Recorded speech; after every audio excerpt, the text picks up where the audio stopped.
ni kufa qabsoo ni tufaachuun akkan nuti hanga lubbuu teenyan jirru diin khidma diin khaddamu inshallah duuban deebinu walii galle Allahu akbar Allahu akbar fajru saadi manasal tayyana raisa ya tumeji amin tasawwusi dinasiyye jannah raisa tiana uja jumada ya guys amin मेरे सीधे रुपये कहीं आप ये युवा Allah Allah akas tahu orang ke sana tak betul timi ittihannya di berada bro Allahu Akbar Allah kabar otak kau apa itu akas tahu wajib Islam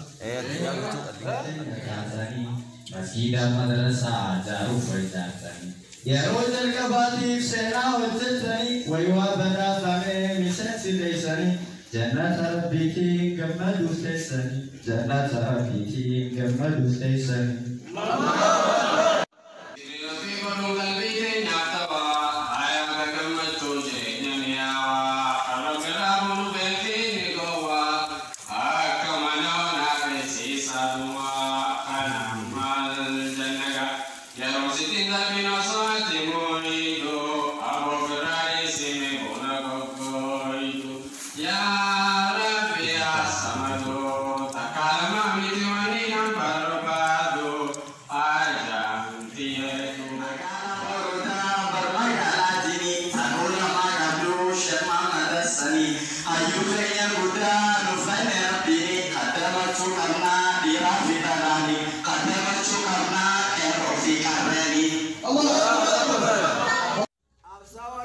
ni kufa qabsoo ni tufaachuun akkan